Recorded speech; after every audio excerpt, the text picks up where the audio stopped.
Olá pessoal, aqui é o Carlos Martins para mais um Giro de Mercado em 5 minutos, dessa vez para o dia 24 de 8 de 2012, com os fechamentos do dia 23. A gente pode ver que hoje o Ibovespa ele deu uma queda um pouco mais acentuada, menos 1,5%. Com isso ele perdeu o nosso suporte nos 58.700 pontos, chegou até 58.500 no fechamento, mas a mínima foi nos 58.100. A gente tem o suporte forte do Ibovespa aqui na casa dos 57.600, tá? 57.650 é o preço que a gente fez a operação e tudo mais em cima do Ibovespa. Então, entre 57.500 e 58.000 pontos é a faixa de suporte que a gente está trabalhando. Então, era muito provável que essa semana ele testasse os 60.000, como ele realmente testou, e também testasse a casa dos 57.000, como ele está quase testando, né? 58.100 pontos é bem próximo do suporte, da faixa de suporte dele. Então ele não está fazendo nada separado daquilo que a gente já tinha previamente estabelecido, tá? Próximos dias ele precisa romper essa resistência aqui dos 60.000 pontos. Rompendo, ele deve testar os 61.000. Se ele conseguir romper os 61.000, tendência forte de compra. Caso contrário, a gente vai continuar nessa indefinição mais alta do que a indefinição anterior, né? Então, uma indefinição na casa dos 60.000 pontos é bem melhor que uma indefinição na casa dos 52.000 pontos, mas ainda é uma indefinição. Se ele perder os 57.500 pontos, a gente começa a ver uma derrocada dos preços de volta para a casa dos 55.300. Tá? Então, o Ibovespa ele tem alguns patamares para trabalhar e o patamar atual nem de perto é um dos mais confortáveis.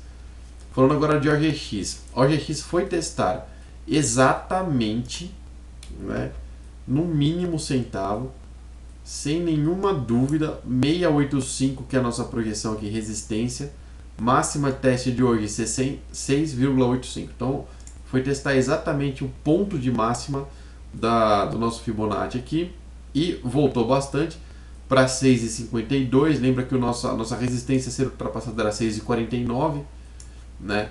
Quando ela passou aqui, a gente abriu uma perspectiva de testar o 685, testou e no mesmo dia já voltou, tá? Mas mesmo assim não era um ponto de compra forte, né? Era uma especulação que a gente estava fazendo em cima da OGX, que no final das contas deu certo. A Vale, por outro lado, rompeu para baixo de novo o R$34, né? Então no 34,19, perdeu aquela tendência do Fibonacci Fan. Era um papel que estava parecendo que ia ficar parado na região dos R$35, mas ela realmente caiu para 34.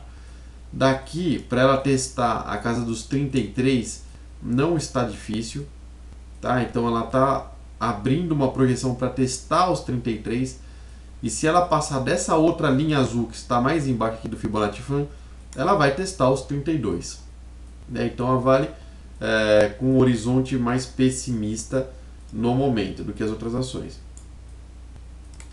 Petrobras, depois de fazer um envolvente de baixa aqui no gráfico diário, fez um piercing line, né, um pouco distorcido de alta, e com essa queda de 1% de hoje, entra no movimento mais indefinido. Né? Só que como ela chegou aqui nos R$21, ela está estacionando na casa de R$21.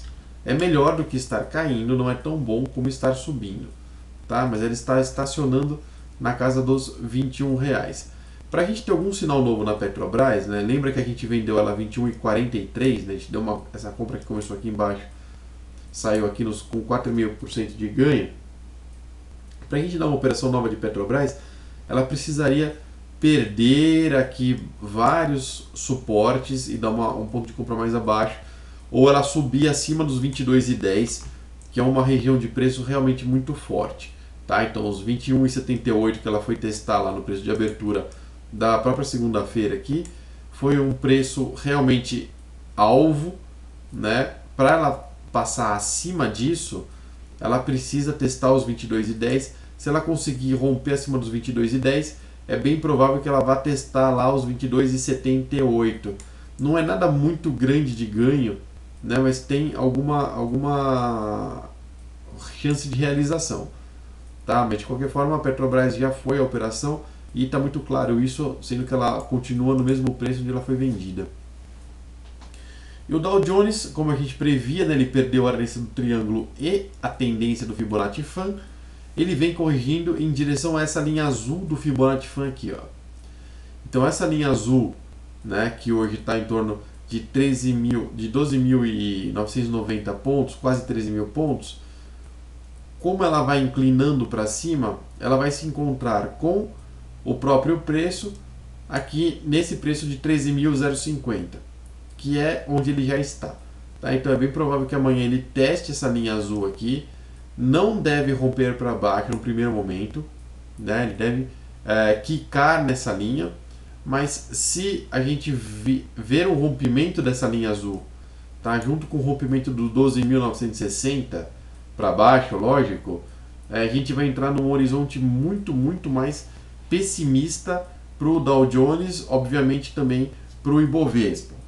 Se vocês olharem o gráfico de 55 minutos do Ibovespa futuro, a gente tem uma projeção de figura de triângulo apontando para os 57.500 pontos. Né? O Ibovespa futuro que está no 59.180, enquanto o Ibovespa à vista está no 58.500. Então, a gente pode esperar dessa tendência de baixa, dessa micro tendência de baixa do Dow Jones, que ele venha testar a casa dos 12.900 alto, né? Quase 13 mil. Tá? Um rompimento para baixo a partir dessa linha preta aqui de 12.960 vai causar um movimento muito negativo em todas as bolsas, não só no Dow Jones. Tá? Mas a gente tem algum espaço para ele cair ainda, que pode ser traduzido aqui no Ibovespa também com 1.000 ou 2.000 pontos a menos do que a gente está hoje.